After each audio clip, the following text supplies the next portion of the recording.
Hello, and welcome to one of several presentations about the ethics rules that apply to all federal employees.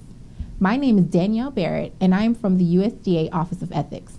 Today I will be talking about the Hatch Act as it applies to further restricted employees. Further restricted employees include career SES employees and administrative law judges, as well as contracts appeal board members and administrative appeals judges. So if you fall into one of these categories, this video applies to you. If you are a less restricted employee, such as a GS level employee or a non-career SES employee, take a look at our video, The Hatch Act Rules for USDA Employees, instead. This video is going to cover the do's and don'ts for further restricted employees when it comes to campaign activities, political parties and events, mixing your official title with politics, and political coercion in the workplace. We'll also run through a couple of hypothetical scenarios to illustrate how the rules can apply to real-life situations. Let's start with campaign activities. As a further restricted employee, you really can't have any active role in a partisan political campaign. That includes working for a campaign, whether you're compensated or not, making campaign speeches, distributing campaign materials, fundraising for the campaign, and circulating nominating petitions. You can sign a nominating petition yourself, and you can donate to the campaign yourself, but you cannot take a more active role than that, even on personal time. This brings us to our first hypothetical. Let's say Robert, an SES employee at USDA, wants to spend his next Saturday going door to door in his neighborhood, telling all his neighbors why they should vote for Jerry Gavernsky in the Republican primaries for governor.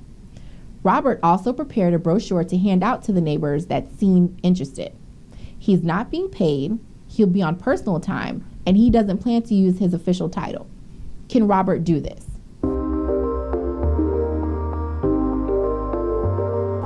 No, he can't.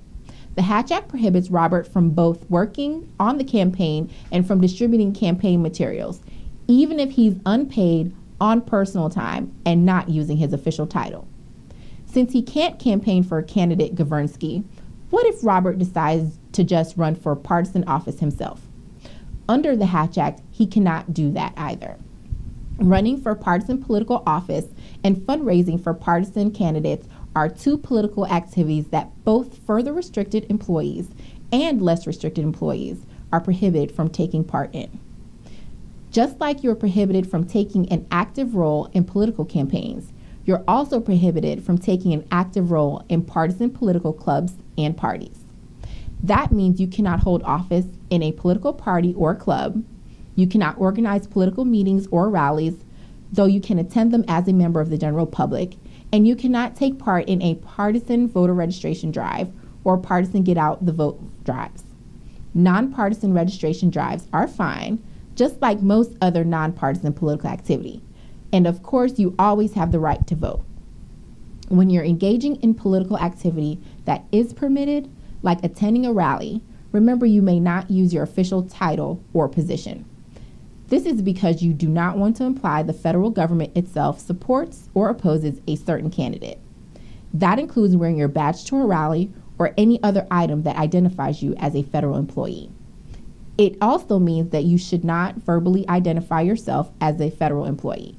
So you can go to the rally to support candidate X, but avoid saying, as a USDA employee, I believe candidate X will be best for farmers. The same goes for social media. You can list your position on your Facebook profile and separately post your political opinions, but don't write a status update that says, I work for Forest Service, and if you elect candidate Y, all of our trees will die. You also shouldn't invite your subordinates to these political events or suggest they take part in any political activity, because one purpose of the Hatch Act is to protect employees from political coercion in the workplace.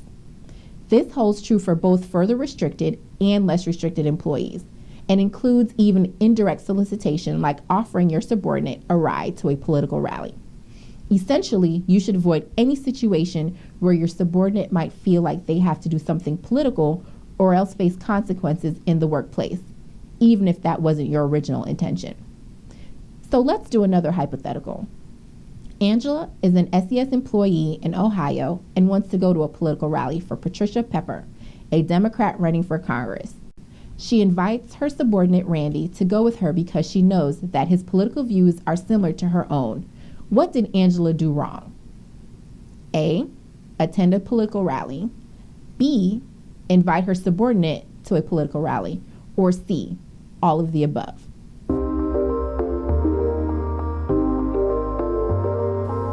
The answer is B. Invite her subordinate to a political rally.